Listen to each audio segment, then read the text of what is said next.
Isa na namang nakapangingilabot na kwento mula sa mga pahina ng Aklat ng Lagim ni Kabano na pinamagatang Si Pedrito at ang Mutya ng Langgam.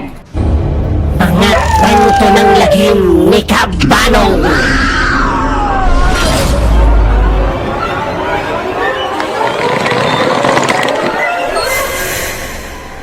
Magandang gabi sa inyong lahat. Ang kwento natin ngayon ay isang entry sa ginanap kamakailan na paligsahan ni Miss Shyla Hart para sa Team Mutya. Ang tema ng patimpalak ay tungkol sa mga anting-anting at sa mga mutya.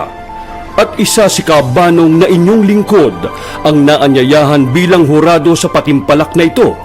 At ang kwentong ito ang isa sa nakakuha ng atensyon ko. Ito ay sinulat ni Rain Bianex. At sa kanyang permiso, may mga binago ako para umayon sa tema ng mga kwento dito sa Aklat ng Lagim. Ang kwento ay tungkol sa isang binatilyo na nagngangalang Samuel o tawagin natin siya sa palayo niyang Sammy. Siya ay masasabi nating regular na pasaway na kabataan. Sisimulan natin ang kwento nang siya ay nasa high school pa lamang. Isang araw, ang aga-aga pa lang ay mainit na ang ulo ng ama ni Sammy. Sammy, you're grounded! Galit na sabi ng kanyang ama sa kadahilanang pinapunta na naman sila dahil sa pakikipagbasag ulo ni Sammy sa eskwelahan. Sa darating na bakasyon ay ipapadala kita sa probinsya, doon sa lolo Carlito mo para madisiplina ka. Di ko na alam kung ano ang gagawin ko sa'yo. Pero pa, ayaw ko dun. Ang boring dun sa probinsya. May plano kaming magkakabarkada na magbabakasyon sa rest house nila. Matagal na namin pinagplanuhan yun tapos hindi pala ako makakasama. Gusto mo palang magbakasyon with your friends. And what makes you think na papayagan kita? No more buts, Samuel. Pupunta ka sa lolo mo sa ayaw at sa gusto mo. Mas lalong nagalit ang kanyang ama dahil sa pagrereklamong ginawa ni Sammy. Napabuntong hininga na lamang si Sammy.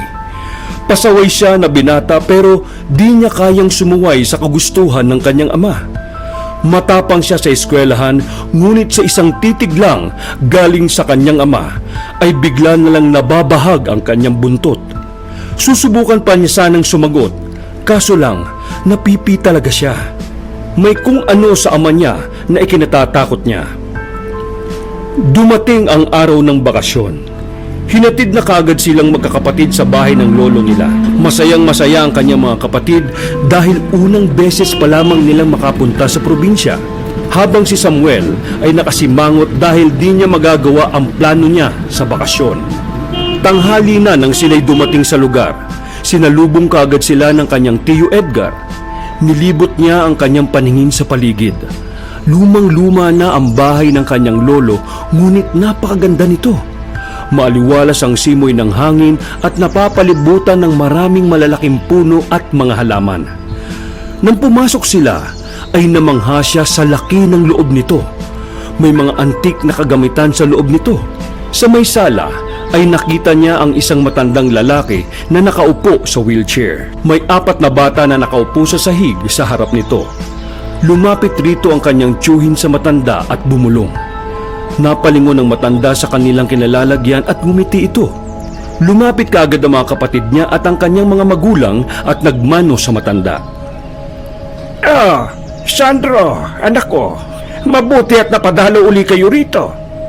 Sabi ng matanda sa kanyang ama. At sumulyap ito sa kanya. Inabot nito ang kamay niya kay Samuel. Tinanggap naman niya ito at nagmano. Ito na ba si Samuel? Ang laki-laki na at ang gwapong bata. Sabi nito sa kanyang ama habang pisil nito ang kanyang braso. Tumango lamang ang kanyang ama at nag-usap sila saglit ng lolo niya. Maya-maya pa ay nagpaalam na ang kanyang ama upang bumalik na sa Maynila. May aasikasuhin pa kasi itong importanteng bagay. Hinatid lamang sila ng mga kapatid niya. Pagkaalis ng mga magulang niya, ay lumabas kaagad si Sammy sa bahay. Nakakabagot naman dito. Visit talaga oh.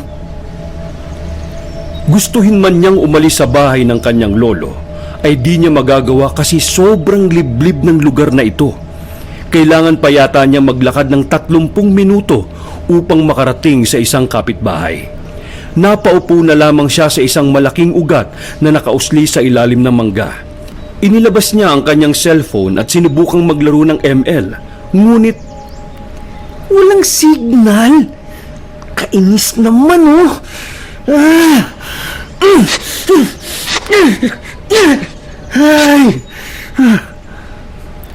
napabuntong hininga na lamang si Samuel at napasandal sa puno at nagpapapadyak sa sobrang inis. Maya-maya ay tinawag na siya ng kanyang tiyo Edgar para mananghalian. Wala siyang magagawa kundi pumasok ulit sa loob. Pagkatapos kumain ay umupo lang si Sammy sa sofa sa sala at pinagmasdan niya ang kanyang lolo at ang mga pinsan at mga kapatid niya na nagkukulitan. Hanggang sa naulinigan niya si Lolo Carlito na magkukwento. Biglang natahimik ang mga bata at tumutok ang mga ito kay Lolo Carlito. Wala naman din siyang magagawa kundi ang makinig sa kwento nito. Ayon kay Lolo Carlito, ang kwentong ibabahagi niya ay tungkol sa pangyayari sa tunay na buhay ng isang lalaki na nagngangalang Pedrito o mas kilala sa tawag na Pedring. Si Pedring ay ang nag-iisang anak ng mag-asawang magsasaka. Malawak ang kanilang lupain sa bundok at ang bukod-tanging lugar na hindi pa nabibili ng kanilang alkalde. Masipag at mabait si Pedrito. Sa murang edad na 15 ay natuto na itong magbanat ng buto. Tumutulong na ito sa kanyang ama sa pagsasaka. Minsan ay sumama ito sa kanyang pinsang si Elias upang mangahoy ng panggatong sa kakahuyan. Habang papauwi na sila, ay nakasalubong nila ang isang matandang babae. Bumati naman sila rito at sumagot naman ang ali. Pagkalagpas ng matanda, ay umalingasaw ang di kaaya-ayang amoy. Napatakip na lamang siya ng kanyang ilong. Lilingon sana siya nang bigla siyang pinigilan ng kanyang pinsan na si Elias. Huwag kang lumingon, Pedring. Bakit po, kuya? Mamaya ako na lang ipapaliwanag sa'yo. Patuloy sila sa kanilang paglalakad hanggang sa dumating na sila sa bahay nila. Doon pinaliwanag ng pinsan ni Pedrito ang lahat. Ayon kay Elias, ang matandang babae na nakasalubong nila ay si Aling Sioneng, isang bantog na aswang sa lugar nila. Kaya't hanggat maaari ay iwasan nito ang matanda. Sinabihan lang din niya si Pedrito na mag-ingat at wag nang lumabas sa gabi dahil baka dagitin siya na matandang yun. Marami na daw yung nabibiktima sa lugar nila. Marami na rin naliligaw sa kakahuyan at hindi na muling nakita pa. Tumango na lamang si Pedrito, tanda ng pagsang-ayon niya sa kanyang pinsan. Hindi siya nagpakita ng takot dahil siya lamang ang nag-iisang anak ng kanyang mga magulang. Kailangan niyang maging matapang para sa kanila. Tahimik naman ang buhay nilang pamilya hanggang sa nagbinata si Pedrito. Kahit na nasa wasto na ang kanyang edad na 19, ay nanatili pa rin ang patpati nitong katawan. Dahil sa kanyang pangangatawan ay madalas siyang tampulan ng tukso sa tuwing bababa siya sa bayan. Pero di naman niya ito binibigyang pansin, lalo na pag nakikita niya ang kanyang iniirog na si Margarita. Hindi makaporma si Pedrito kay Margarita dahil umaali-aligid din dito ang anak ng kanilang alkalde na si Rigor. Minsan napapansinan ni Rigor na may pagtingin si Pedrito sa dalaga kasi nahuhuli niya itong sumusulyap sa dalaga. Hindi na nakatiis ang nauna at pinagbantaan si Pedrito. Hoy! Wag na wag mong pagtatangka ang ligawan si Margarita, ha? Pedritong Patpatin! Dahil sa akin lang siya nababagay. Ano naman ang maibibigay ng isang katulad mo na isang dukha sa isang katulad ni Margarita, ha? Baka nga liparin ka na lang ng hangin sa katawan mo yan, eh, ha? Pangangantsaw ni Rigor kay Pedrito at sinabayan naman ng tawa ng mga tauhan nito. Hindi na lamang pinansin ni Pedrito ang mga sinabi ni Rigor. Ayaw niya ng gulo, kaya nagpakumbaba na lamang siya. Isang umaga, Habang naghahanap ng panggatong si Pedrito ay may nakita siyang isang usa na nahuli sa bakal na bitag. Malamang ito ay isa sa mga bitag na mga mangangaso. Tinulungan ito ni Pedrito at pinalaya. Kahit payak ang kanilang pamumuhay, ay may malasakit si Pedrito sa kalikasan, lalo na sa mga hayop na nakatira rito. Malaki ang respeto niya sa mga hayop na namumuhay sa kagubatan. Alam niyang paubos na ang mga usa dito sa kagubatan kaya di niya hahayaang dumating ang araw na wala nang matira ni isa sa ating bansa. Lingid sa kanyang kaalaman ay nasa malapit lang pala ang mga taong gumawa ng bitag na yon. Pangahas ka! Bakit mo pinakikialaman ang huli namin? Tanong ng alkalde na may dalang rifle. Hindi na nakasagot si Pedrito nang makita niya ang alkalde at kasama nito ang anak na si Rigor at pati mga tauhan nito. Papa, kilala ko po ang taong yan. Siya si Pedrito. Nakatira yan dyan sa bundok. Ikaw pala ang anak ng mag-asawang nagmamay-ari ng lupain dyan sa bukid na ayaw ipagbili ang lupain sa akin. Dahil sa ginawa ng magulang mo, ay naudlot ang negosyong gusto kong ipatayo dyan sa lugar ninyo. At dahil dyan, ikaw ang magbabayad ng pagtanggi nila sa ko! Ha? Galit na sabi nito, sabay sikmura nito kay Pedrito. Matapang ka talaga!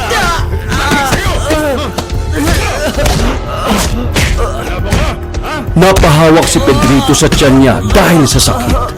Sinundan din ito ng suntok ni Rigor sa mukha. Gusto sana niyang depensa ng sarili niya, ngunit hinawakan siya ng mga kaibigan nito sa dalawang braso. Nagmamakaawa siya sa mga ito, ngunit pinagtulungan siya ng mag-ama hanggang sa namagana ang kanyang pisngi at umagos na ang dugo sa kanyang bibig at ilong. Binitiwan siya ng mga ito at nasubasob ang kanyang mukha sa bahay ng mga langgam at saka nawalan ng malay. Namulat ang kanyang mga mata sa isang lugar na di niya alam kung saan. Naglakbay ang mga mata niya. Sobrang ganda ng lugar na yun.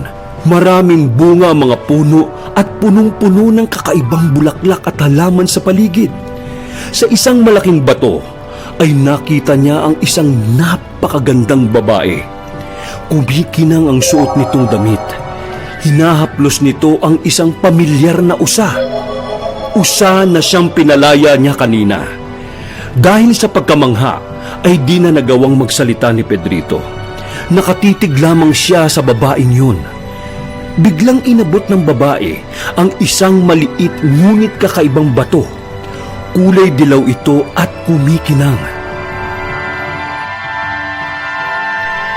Tanggapin mo ang mutyang ito, Pedrito. Dahil sa ikaw ay may mabuting puso. Ito ay bigay sa iyo ng kalikasan. Pinili ka dahil isa kang karapat-dapat na mag-aalaga sa mutyang ito. Ako si Hangya Lewa, diwata at takapag-alaga ng kagubatang ito. Ingatan mo ang mutyang yan at tiyak na ikaw ay matutulungan sa oras ng iyong pangangailangan. Pagkatanggap nito ni Pedrito, ay bigla na lamang siyang nagising sa yugyug ng kanyang ama. Pedrito! Pedrito! Gising! Bakit ka nakatulog sa kagubatan? Kanina ka pa namin hinahanap ng iyong ina. Mabuti at nakita ka namin at naiuwi ka na namin dito sa bahay. Nako, kanina ka pa walang malay. Nag-aalala na nga ang inay mo, kaya ginising na kita. Nagulat si Pedrito at napabangon. Kinapaka pa niya ang kanyang katawan lalo na sa mga bahagi na tinamaan ng suntok ng mag-ama. Wala siyang ni isang sugat o kahit galos man lang. Ang gaan-gaan ng kanyang pakiramdam na parang walang nangyari sa kanya kanina. Nananaginip lang kaya siya? Ano bang nangyari sa iyo, bata ka? Bakit ka may dugo sa damit at mukha mo? Pero nang sinuri naman kita wala ka namang sugat. May halong pagtatakang tanong ng kanyang ama. Napailing na lamang ito dahil di rin niya alam ang kanyang isasagot. Naghubad si Pedrito at tiningnan niya ang sarili sa salamin. Hindi namamaga ang kanyang mukha. May bakas ng dugo sa kanyang labi ngunit wala namang sugat ito.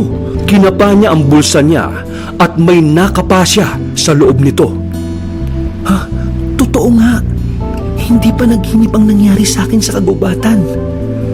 Bulong niya sa kanyang sarili. Napagtanto niya na totoo ang nangyaring yun kanina.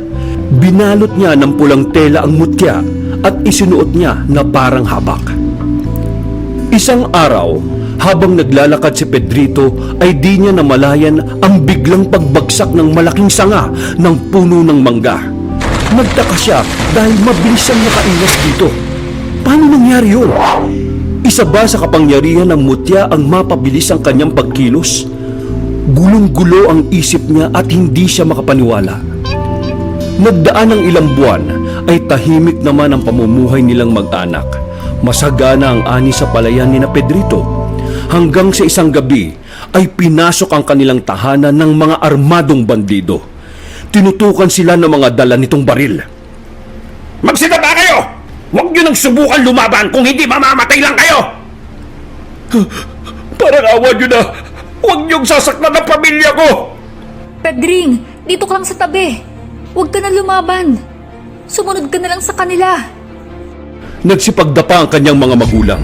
Nagmamakaawa ang mga ito na huwag silang saktan. Pinadapa rin nila si Pedrito ngunit nagbatigas ito. Kaya sisikmuraan na sana siya ng isa sa mga ito ngunit mabilis siyang nakadepensa. Nagkaroon siya ng pagkakataong labanan ng armadong bandido dahil sa bilis ng kanyang kilos. Walang kahirap-hirap na pinagsususuntok at pinagbabalibag niya ang mga ito. Nabigla din siya sa kanyang lakas.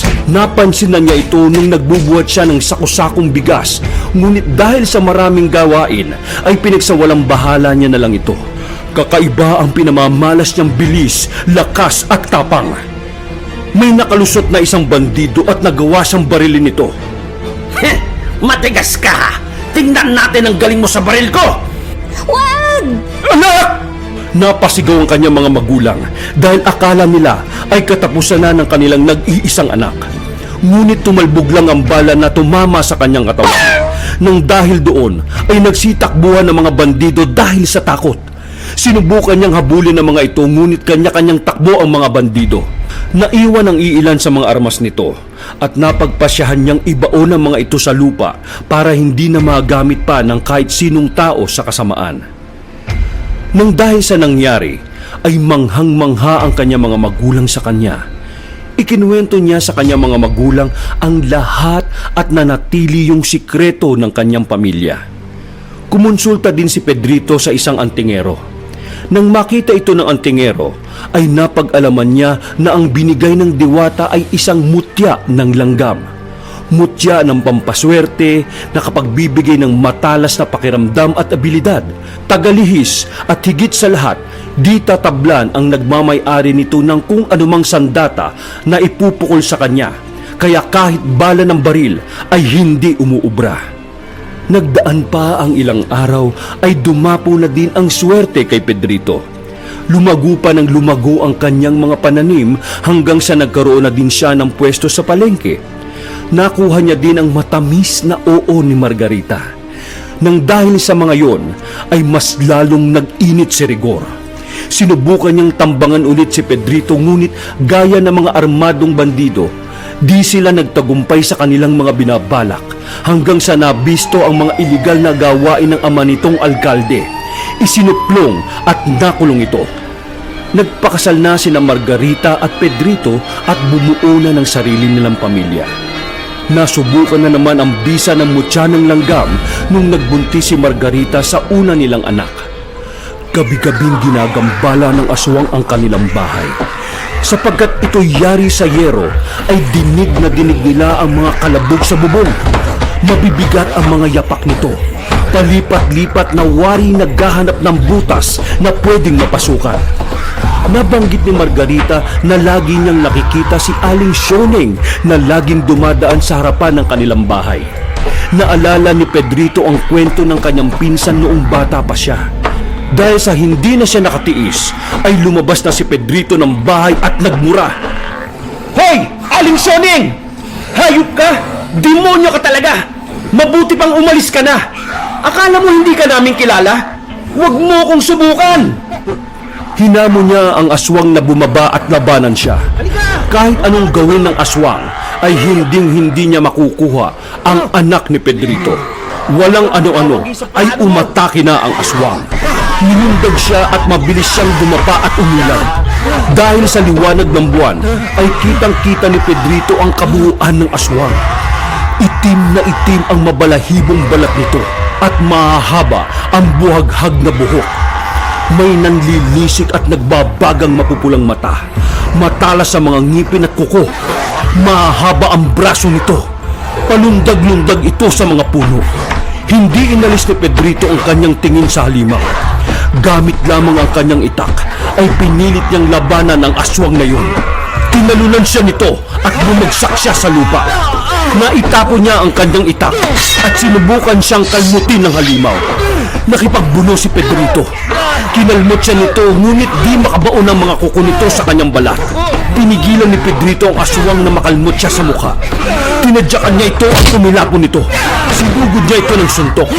Tinamaan ng panga ng aswang at tumilapon ng isang pangil nito. Napahiyaw sa sakit ang aswang. Sinubukan ng aswang na kagatin si Pedrito ngunit nakaiwas ito at mabilis na nakuha ni Pedrito ang kanyang itak at itinaga niya sa halimaw. Natapyas ni Pedrito ang kaliwang tenga ng aswang. Nang dahil dito ay nagmamadali na itong tumakas.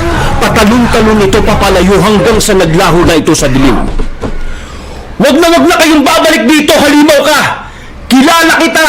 Kung ayaw mong ibalik kita sa impyernong pinanggalingan mo, wag ka nang babalik dito, Aling Sioneng!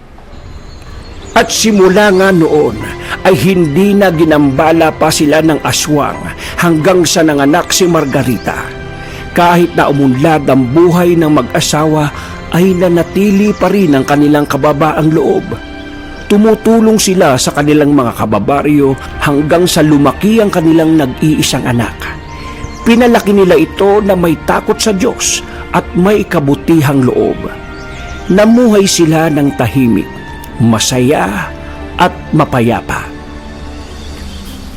Namangha si Sammy sa kwento ng kanyang lolo Carlito. Nais niyang magkaroon ng ganoong mutya. Magkakaroon ka lang nun, iho, pag ikaw ay may mabuting puso sa kapwa at pagkakaroon ng pagmamahal sa kalikasan. At higit sa lahat ay may takot ka sa Diyos na lumikha. Yun ang sabi ng kanyang lolo Carlito. Nang dahil doon, ay napagpasyahan ni Sammy na magbago na at maging isang mabuting tao na gaya ni Pedrito. At nang sinundo na si Sammy ng kanyang ama, habang nagmamaneho ng kanilang kotse papauwi ng Maynila ang kanyang ama na si Sandro, kasama ng kanyang asawa ay kinakapa nito ang habak sa kanyang tagiliran. Balang araw, Sammy, ay ipapamana ko din sa iyo ang mutyang ito pag napatunayan mo na isa kang karapat-dapat na bagong magmamay-ari sa mutyang ibinigay sa akin ni Tatay Carlito na lolo mo, na mula pa sa kanyang ama na si Lolo Pedrito. Nakangiting bulong nito sa kanyang sarili. Walang kaalam-alam si Sammy na ang kanyang ama ang kasalukuyang may hawak ng mutya ng langgam. Kung nagustuhan nyo ang kwento nating ito, ay kung maaari lang na mag-like kayo at mag-iwan ng comment. At magsha-shoutout muna tayo sa mga bago nating subscribers. Sila ay sina Milagrosa Luke, Sharina Micaela Mercado, Ken Spider Alas, Gandang Pinay, Balin Tataw, Asher Official, Den Abad, Troy TV, Jerilyn Edhao, Rita Leo Arroyo, Edralyn Vergara, Black Maria, Miss Mars, Miss Shimmer, Imogen, Charmaine Cardoza Saneo, Helena Athena Cristina Luzon, Sid Vicious, Pauline Mosura, Marites Agraviador, Rain Archive, John Alfonso TV, ang manunulat horror stories, El Bilingan, Creepy Stories, Aswang Stories, Jenny Peru, Doha Doha, Vendetta 13, at ang pahina ni Iralyam Horror Stories. Maraming salamat rin kina Ominous Cookie sa kanyang pagganap bilang diwata at napakagaling niyang voice artist at tagapagsalaysay. Kung maaari ay mag-subscribe rin kayo sa kanyang channel. Nasa description sa baba ang link ng kanyang channel. Maraming salamat muli. Miss Ominous Cookie. At maraming salamat rin kina Nika Nuciel Urbano at Shasha Sudario sa kanilang ikalawang buwan na pagiging kasangga ni Kabanong community member at sa bago nating miyembro na si Milagrosa Luke. Maraming salamat sa inyong suporta at napakalaking tulong po ito para patuloy ako makagawa ng magagandang mga kwento para sa inyo na isasalaysay natin dito lang sa Aklap ng Lagim ni Kabanong.